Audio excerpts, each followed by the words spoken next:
সম্মানিত সুধী, আপনারা দেখতে পাচ্ছেন তো মাতাজি রায়গাঁও কলেজের পিছন থেকে নজিপুর একদল তরুণ, তারা বন্যা স্বেচ্ছাসেবকদের কাছে ত্রাণ পাঠানোর জন্য তারা উদ্বুদ্ধ হয়ে কিছু লোকের কাছ থেকে হাত পেতে সাহায্য নিচ্ছে, আপনারা দেখতেই পাচ্ছেন। তো ভাইদের সাথে কিছু কথা বলবো, আপনারা অবশ্যই আমাদের সাথেই থাকবেন। ভাই কবে যাবেন? আমরা আগামী শুক্রবার সন্ধ্যাবেলা আমরা নজিপুর থেকে আমাদের টিম যাবে নওগাঁ জেলা ইসলামী ছাত্র কল্যাণ পরিষদ, অর্থাৎ নওগাঁ ইসলামী সমাজ কল্যাণ পরিষদ থেকে আমরা যাচ্ছি ইনশাআল্লাহ। তো আমরা যাচ্ছি ইনশাআল্লাহ, সকলে আপনারা তাদের জন্য দোয়া করবেন।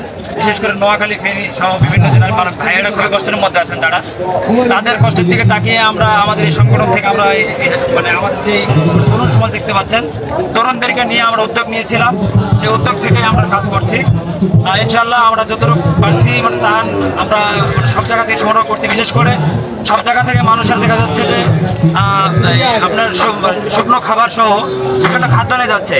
সেই স্থান থেকে আমরা দেখলাম যে ওদিকে অনেক মানুষের পোশাক অর্থাৎ বস্ত্র নেই, তাদের বন্যার কারণে তাদের বস্ত্র অনেকেরই হারিয়ে গিয়েছে, অর্থাৎ ভিজে অথবা তাদের অবস্থান থেকে হারিয়ে সব নষ্ট হয়ে গিয়েছে।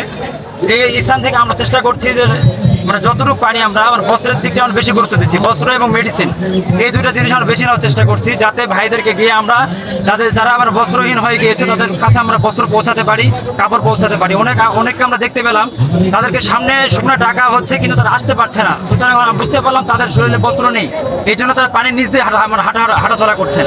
আমরা যাচ্ছি তাদেরকে যত দ্রুত পারি তাদেরকে পোশাক দিয়ে যেন আমরা সহযোগিতা করতে পারি ইনশাআল্লাহ।